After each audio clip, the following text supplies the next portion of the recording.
দেখুন, সরকারে আমাদের বিজেপি এসেছে, আমাদের বিজেপির সবার রাজ্য নেতৃত্বের বক্তব্য এবং সমস্ত কর্মী, আমরা পদাধিকারী সবারই বক্তব্য, যে যেভাবে চলছে তাদেরকে সেভাবে চলতে দাও ভালোভাবে।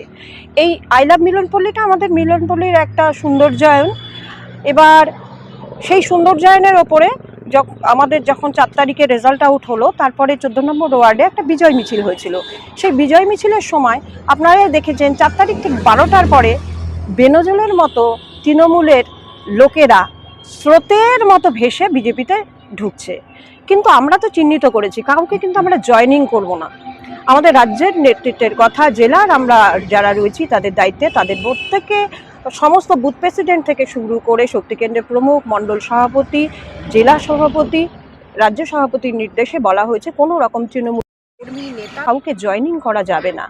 কিন্তু তারা এসেছে, আমাদের কথা বোঝেনি তো তৃণমূলে এরা এতদিন কি করে সেই তাদের কীর্তিকলাপ এই আমাদের স্রোতের মধ্যে ঢুকে ঘটনাটা ঘটিয়েছে। বিজয় মিছিলের দিন তারা আমরা সব চলে যাওয়ার পরে ঝান্ডাগুলো লাগিয়ে দিয়েছে, কিন্তু আমাদের ঐতিহ্য, বিজেপির ঐতিহ্য এটা নয়।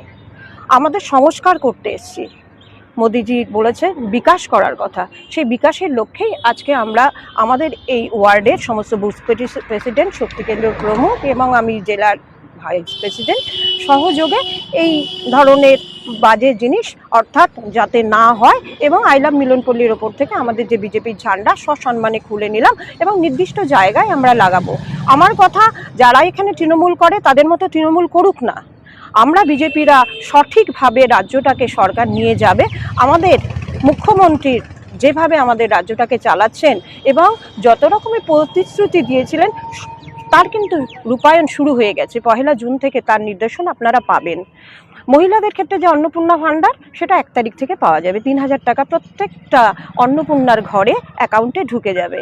নারী শক্তি যে 1 তারিখ থেকে বলা হয়েছে, যে কোনো সরকারি বাসে উঠলে পরে তারা বিনা টিকিটে অর্থাৎ পয়সা ছাড়াই তারা গাড়িতে চলাচল করতে পারবে। অর্থাৎ এইটা কিন্তু বিজেপির প্রতিশ্রুতি ছিল, সেটাও কিন্তু ফলস্বরূপ পেয়ে যাচ্ছেন। মুখ্যমন্ত্রী এইভাবে আমাদের সরকারটাকে সুন্দরভাবে চালিয়ে নিয়ে যাচ্ছে। আমরা বিজেপি দলের নেতা কর্মী সবাই তাদেরকে সহযোগিতা করব। সুতরাং এই কারণেই আজকে আমরা এই কাজ করলাম।